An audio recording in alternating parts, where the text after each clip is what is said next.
Hey guys, तो आज सुबह उठते ही सबसे पहले मैंने रखी चाय बनाने के लिए और यहाँ पर मैं रख रही हूँ दाल बनाने के लिए एक साइड पे, दूसरे चूल्हे पे, क्योंकि आज मैं लंच ना अभी सुबह ही तैयार करके रख रही हूँ।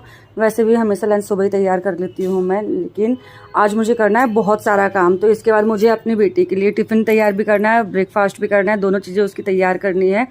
और यहाँ मेरी छोटी वाली राजकुमारी उठ चुकी है और उठते ही वो बस ऐसे ढूंढती है कि उसको मम्मा चाहिए। उसकी नज़रें ऐसे ही जैसे कि सिर्फ मुझी को ढूंढ रही है। यहाँ पर मैंने डोसे की चटनी का बैटर तैयार कर लिया था और सामान सारा तैयार हो चुका था, तो समझ में नहीं आ रहा था मेरे को मैं क्या बनाऊँ। तो मैंने कहा सिंपल सी एक चटनी बना लेती हूँ बस, क्योंकि टिफ़िन में ये सोच समझ कर देना पड़ता है कि कहीं टिफ़िन में से लीक ना हो, कुछ ज़्यादा लिक्विड सामान हो जाए तो यहाँ पर मैंने डोसे की चटनी तैयार की है, जो लहसुन टमाटर और सिर्फ मिर्च वाली होती है। बैटर मैंने इंस्टेंट तैयार किया था डोसे का, जो कि बिना दाल और बिना चावल का है ये। अगर किसी को चाहिए इसकी रेसिपी तो प्लीज़ कमेंट करना, मैं बता दूंगी। 5 मिनट के अंदर अंदर ये बैटर मैंने तैयार किया था और इतना अच्छा बना था। देखिए कितना क्रिस्पी लग रहा है ना।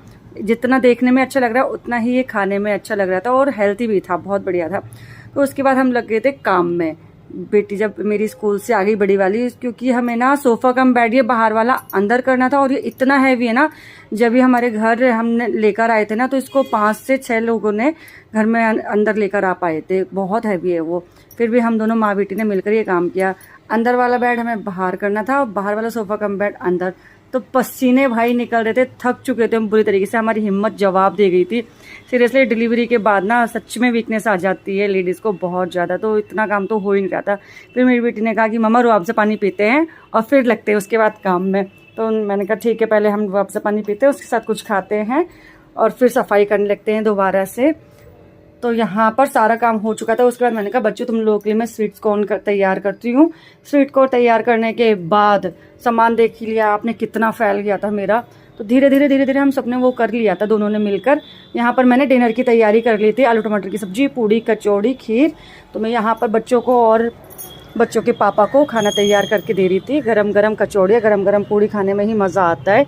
तो ये सब लोग कह रहे हैं कि अरे भाई आज तो मज़ा ही आ गया। मैं इसीलिए हंसती थी। मैंने कहा हाँ भाई, मेहनत रंग लाई मेरी, चलो आप लोगों को अच्छा लगा। तो इतनी मेहनत के बाद देखो घर का ये हाल हुआ है कि सच में सुंदर लग रहा था। ये अंदर सोफ़ा कम बेड आ गया और बाहर बेड आ गया। तो मेरी बेटी ने कहा जब तक मैं स्कूल का काम कर लूँ, वो पढ़ाई कर रही है। मैंने कहा चलो किचन साफ़ करती हूँ। किचन साफ़ हो गई। 12 बज चुके थे मुझे सब कुछ करते करते। बर्तन सारे धो के, कितना भी टाइम हो मैं सारी तैयारी करके ही सोती हूँ। और अब बज चुके हैं 1। ये बेटी मेरी सोने का नाम नहीं ले रही है सच में। तो मेरे